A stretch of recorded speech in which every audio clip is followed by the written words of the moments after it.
Olá, você vai ver nesta edição do Câmara Rio Notícias. Prefeito do Rio sanciona 2 projetos aprovados no Legislativo Carioca que ajudam mulheres em situação de risco.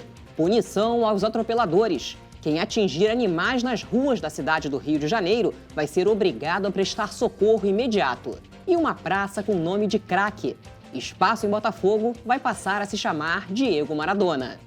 Não saia daí, a gente volta já. Hoje, quinta-feira, feriado de Corpus Christi, a gente preparou para você uma edição especial do Câmara Rio Notícias, destacando, entre outras coisas, várias leis aprovadas na Câmara Municipal do Rio. O nosso primeiro assunto é a violência contra a mulher. A cada 2 minutos, uma mulher é vítima de agressão no Brasil. A Prefeitura do Rio sancionou esta semana 2 leis aprovadas na Câmara de Vereadores que auxiliam mulheres em situação de risco. Viviane Henriques estava se recuperando de uma cirurgia quando foi agredida pelo marido dentro de casa. Ele me deu uma gravata e me jogou no quintal.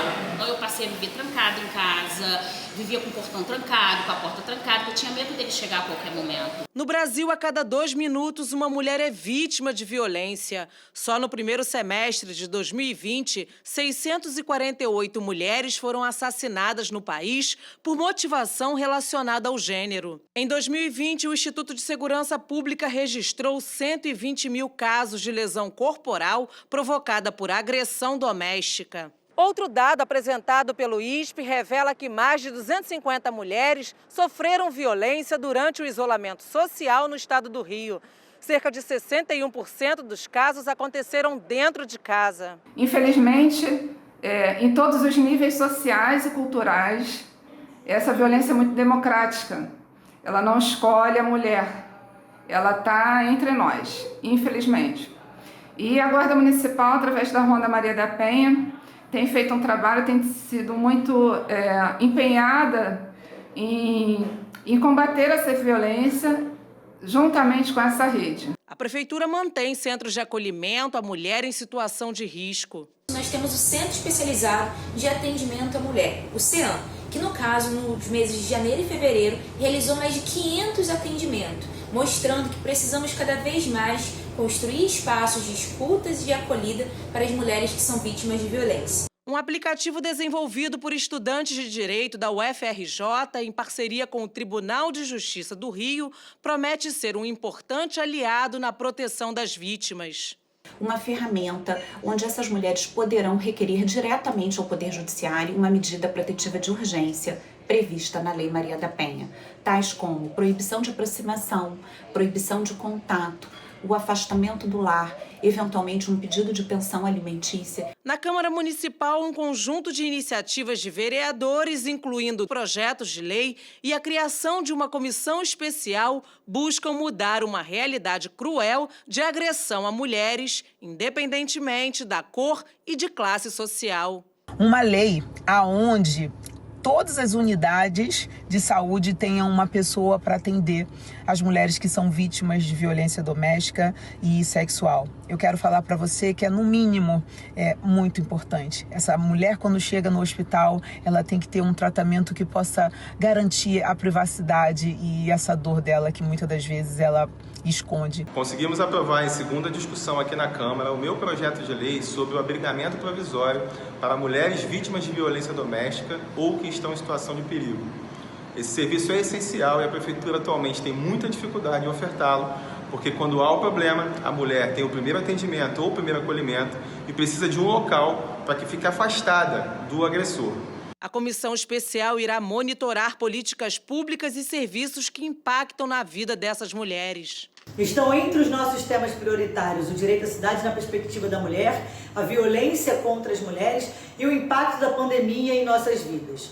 Nós faremos o trabalho dessa comissão com escuta ativa aos movimentos feministas, ativa a escuta às mulheres da cidade, garantindo a diversidade racial, territorial, de identidade e orientação sexual e em diálogo com diversas secretarias. A Câmara do Rio estuda a realização de audiências públicas para discutir a priorização curricular na rede municipal. A ideia é reunir professores, pais e responsáveis pelos alunos para debater a questão com a Secretaria de Educação. Caroline é mãe de 4 filhos e não está satisfeita com o atual sistema de ensino. A questão de ter uma aula presencial durante a semana e uma aula online durante 2 semanas, que eles só passam deveres para os alunos. Agora, aonde está a parte do ensino? Que não existe. Os desafios são muitos. Essa professora enxerga nesse momento de pandemia oportunidades. É fundamental que eles desenvolvam agora uma autonomia maior nos estudos, que eles consigam tentar compreender os conteúdos, mesmo sem ter o professor fisicamente ali ao lado dele. É claro que nós damos suporte, é claro que nós esclarecemos dúvidas, é claro que a gente ajuda, mas nós não estamos fisicamente ao lado deles. Essa autonomia é importantíssima. Com a pandemia, a prática pedagógica precisou ser repensada. O ensino à distância trouxe desafios para a implementação dos novos currículos nas redes municipais. Quais conteúdos e habilidades farão parte desse modelo reduzido de currículo, já que o objetivo é organizar 2 anos de atividade em 1 ano letivo? Uma das recomendações da Secretaria Municipal de Educação foi a produção da priorização curricular, uma espécie de anexo dentro do próprio currículo carioca que facilita o trabalho de planejamento do professor. É mais um subsídio ao professor que está em sala de aula para ele entender quais são as habilidades e os objetivos de desenvolvimento que precisam estar atentamente observados no plano de aula. Essa organização só foi possível graças ao trabalho conjunto da Secretaria Municipal de Educação com os professores regentes das salas de aula. Esse processo ele foi feito também numa perspectiva bem democrática, em que todos os professores da rede tiveram a oportunidade de apresentar a sua contribuição para o documento. Uma linguagem única na rede municipal de ensino, que hoje traz segurança para os educadores repassarem os conteúdos. Uma coisa vai complementando a outra. Nós temos o nosso currículo, o currículo da rede, nós temos a priorização curricular, que são as habilidades elencadas dali que não podem deixar de ser trabalhadas, e o material impresso do aluno, o Rioeduca, e o aplicativo, as videoaulas, as atividades, as propostas do Coped, elas estão todas dialogando com essa habilidade. A priorização curricular começou a valer a partir do dia 14 de maio. No entanto, a Comissão de Educação da Câmara quer mais informações e pretende realizar audiências públicas com a Secretaria, professores e pais de alunos. Nós defendemos a educação integral. Não há que se falar diante disso de que existam matérias, disciplinas de primeira categoria prioritárias e aquelas que não são prioritárias. Para a formação integral dos estudantes, as aulas, as disciplinas, as reflexões do mundo artístico ou da educação física ou da língua estrangeira são tão importantes quanto português, matemática, história, geografia, ciências. Tentar e criar a perspectiva de que existem disciplinas de primeira categoria e de segunda categoria é ruim para aquilo que a gente defende, uma educação de qualidade no município do Rio de Janeiro. Óleos essenciais à disposição dos pacientes nos hospitais da rede municipal. Um projeto aprovado na Câmara do Rio e sancionado pela Prefeitura prevê o uso da aromaterapia na rede do SUS na cidade. E do fogo fez-se o aroma. Foi de uma mistura de madeira com eucalipto em chamas há cerca de 5.000 anos, dizem os especialistas, que teria acontecido o primeiro contato do homem com o que muito tempo depois viria a ser chamado de aromaterapia. A aromaterapia moderna, como nós conhecemos, surgiu no século passado na França, por volta de 1930, com o químico René Maurice Gattefossé. Ele descobriu que poderia criar fórmulas terapêuticas a partir dos óleos essenciais, que são substâncias retiradas das plantas. A aromaterapia é considerada um tratamento integrativo e complementar. Isso significa que ela ajuda em outros tratamentos. Camila é fisioterapeuta e utiliza os óleos essenciais nos pacientes dela. Principalmente os que chegam com alguma queixa de dor, região muito comum, dor na região cervical, região lombar também. E aí, sempre que eles chegam com dor, eu já inicio o atendimento aplicando óleo, passo a aula com alguns exercícios também que beneficiam, né, essa dor para auxiliar no tratamento. E aí, no final, eu finalizo novamente passando mais um pouquinho do óleo essencial para ajudar. E eles têm tido uma resposta muito positiva. Juliana adotou os óleos essenciais há 2 anos. Gostou tanto dos resultados que está até fazendo um curso de aromaterapia. Eu adoro usar óleo essencial, inclusive eu estou até usando agora, aqui nesse meu difusor, né, um de tangerina. Quando eu me sinto ansiosa ou antes de dormir, para relaxar um pouquinho, adoro usar lavanda. Quando eu tô com cólica menstrual, eu faço uma mistura de uma sinergia de óleo essencial com óleo vegetal e massageio o ventre, alivia a dor. Os óleos essenciais são produzidos através de 3 processos. A prensagem, no caso dos óleos cítricos, como os de limão e laranja, a hidrodestilação e a destilação a vapor, o método mais usado no mundo.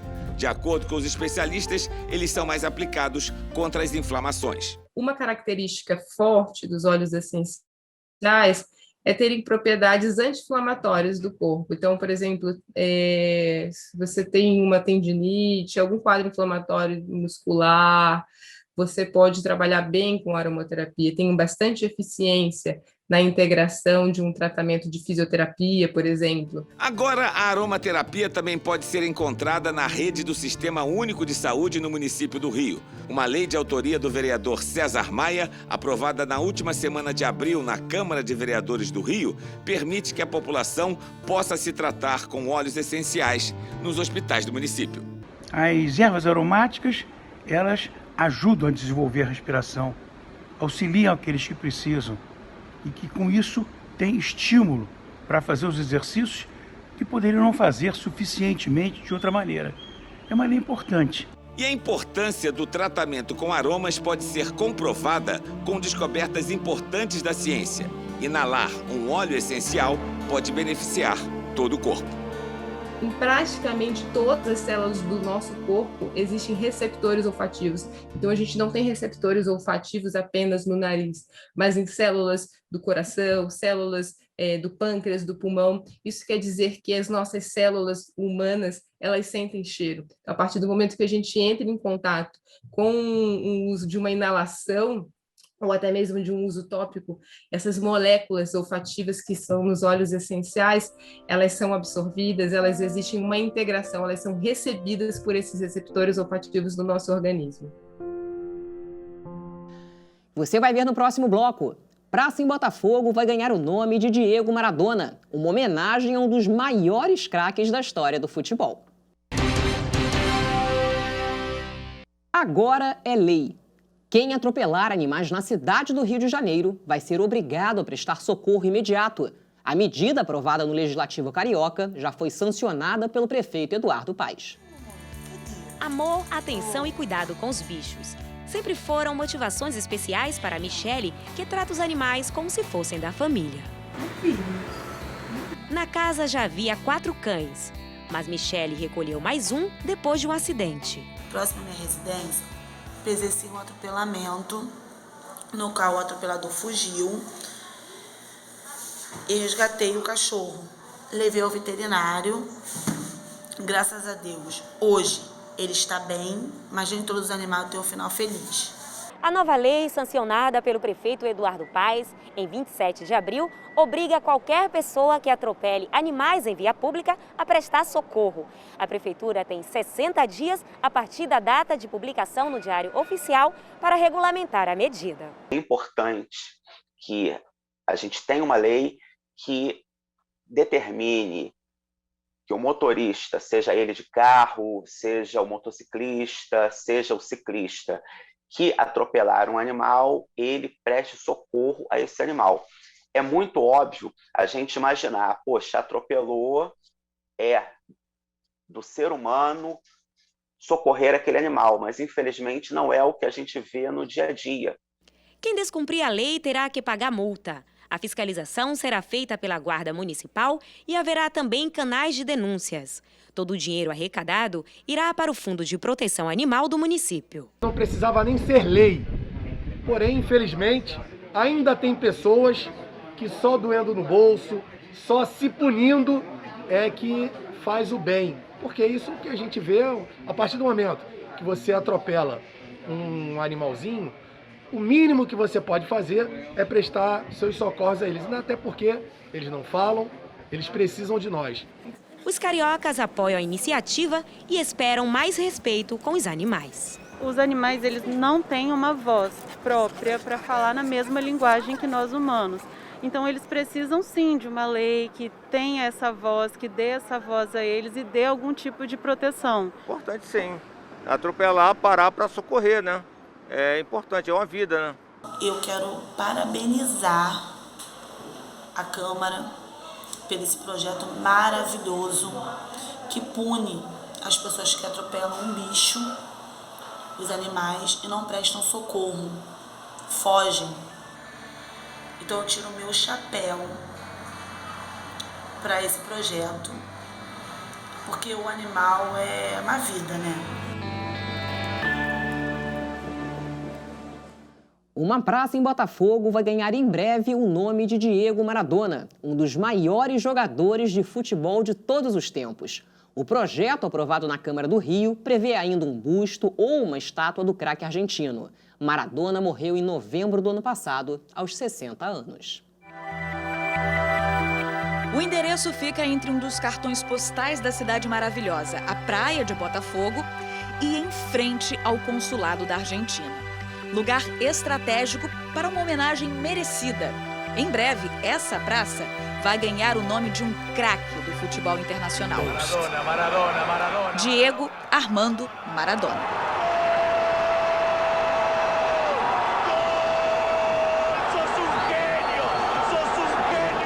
Eu acho que ele representa muito para o futebol e para o esporte de forma geral. Claro que tem suas falhas, seus defeitos, como todo ser humano, mas eu acho que é muito válido, sim, prestar uma homenagem a ele. Eu acho que é uma homenagem legal, assim. A morte dele, né, foi uma coisa que impactou a gente aqui também. Ele é um ídolo que merece respeito.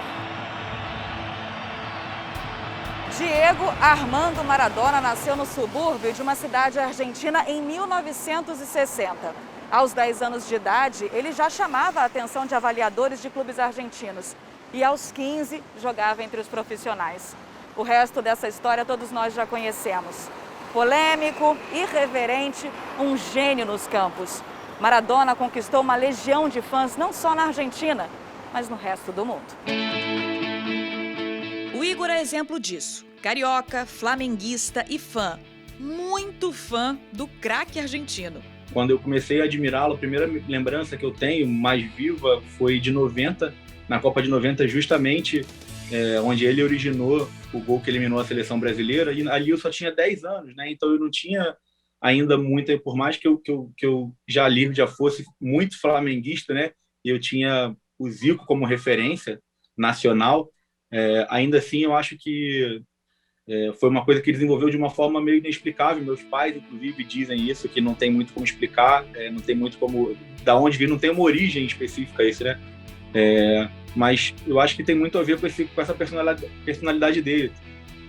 O jornalista Paulo César Martins conheceu Maradona e teve a oportunidade de acompanhá-lo em 2 eventos. Uma foi na Copa do Mundo de 86, vencida pela Argentina. A outra, na Copa América de 87. Ele lembra com carinho do jogador. Fotógrafo do Jornal Brasil na época, Custódio Coimbra, um dos maiores fotógrafos que existem até hoje. Pelo sobrenome dá para perceber que é o primo do Zico. E o Maradona descobriu que o Custódio era primo do Zico. Então ele chegava na concentração, o Maradona estava lá batendo bola, que era uma felicidade na área dele treinando, e ele mandava a gente entrar. O primo do Zico, entra aí, entra aí. E ele ficava, porque ele era muito fã do Zico, então tratava a gente brasileiro com boa deferência. Os outros jornalistas argentinos ficavam fora e a gente entrava e ficava pensando piada com o Maradona só porque ele gostava do Zico. O projeto de lei de autoria do vereador Felipe Michel pretende instalar na praça um busto ou uma estátua do craque argentino. Dessa forma, o lugar pode se tornar um novo ponto turístico para os amantes do futebol. A gente fala de rivalidade, mas existe um amor entre os dois países, pelo futebol, pelo seu país, e com certeza absoluta ali em frente ao consulado será um ponto turístico, não só para os argentinos que vêm para o Brasil, outras nacionalidades, mas também para o povo brasileiro. É um jeito de homenagear um cara que gostava da gente. Sabe? Ele tinha especial carinho para os brasileiros, especialmente pelo Zico, que mais carioca que um sujeito que nasceu em Quintino é possível, né?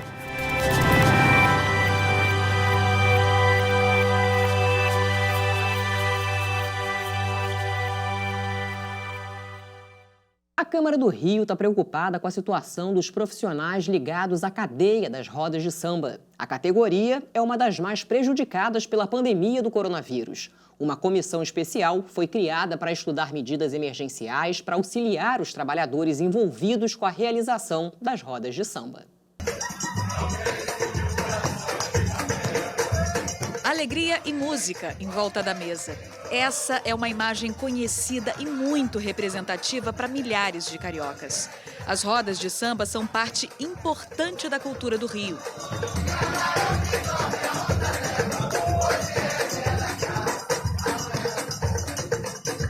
A roda de samba é construção histórica da cidade do Rio de Janeiro. A roda do samba vem de uma construção histórica de famílias que se reuniam por serem marginalizadas e tinham que estar, de alguma forma, se expressando e se reinventando na sua vida e fazer aquela coisa miúda, que sempre tinha uma música, sempre tinha uma coisa e tal, que é o samba, e que sempre teve nas esquinas, sempre teve nos bares. Antes da pandemia, a cidade do Rio tinha cerca de 400 rodas de samba. E uma das mais famosas delas acontecia nesse lugar onde eu estou agora, a Pedra do Sal. O sustento não só dos músicos, mas de toda uma cadeia produtiva que funciona ao redor dessa roda de samba, saía quase que exclusivamente dessas apresentações realizadas nas ruas. E aí, quando houve a paralisação das atividades, a situação financeira de todos esses trabalhadores foi muito prejudicada. Toda a roda de samba sempre teve lá uma tia que vendia um negócio, tipo quermesse, né? Uma camisa, um doce, ou um feijão, e a roda de samba vendia cerveja. A gente conseguiu se organizar isso no modelo de negócio, que é a feira de samba, que é a roda de samba como epicentro, envolvida pela sua cadeia produtiva, que é gastronomia, moda, esse tipo de coisa. Então, todas essas pessoas que estão nesse ambiente são profissionais e muitos deles vivem só daquilo.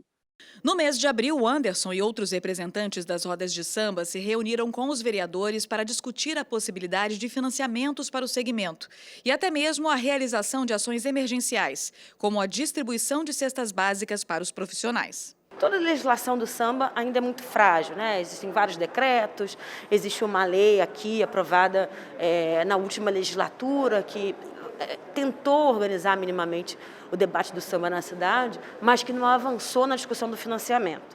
Na discussão da retomada econômica do Rio, se faz urgente a gente falar de subsídios, fomentos, editais diretos e indiretos, política de ISS específico para a roda de samba. A gente precisa de imediato assim, de um auxílio emergencial. Um auxílio emergencial de R$500. A gente está imaginando um quantitativo de 2.000 profissionais nessa cadeia produtiva. A Câmara estuda também a isenção de tributos durante o período de pandemia.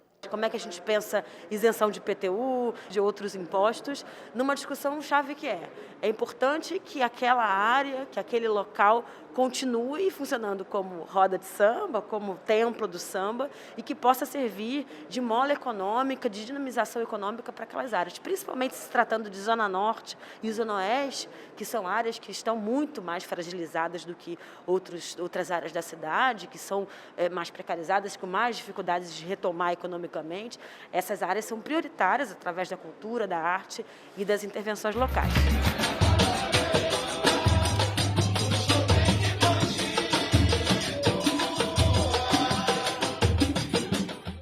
E o Câmara Rio Notícias de hoje fica por aqui. Acompanhe nossa programação em câmara.rio e também nas redes sociais. E logo após o nosso jornal, começa o Câmara Rio Entrevista. Você não pode perder. Obrigada pela companhia. Amanhã a gente se vê.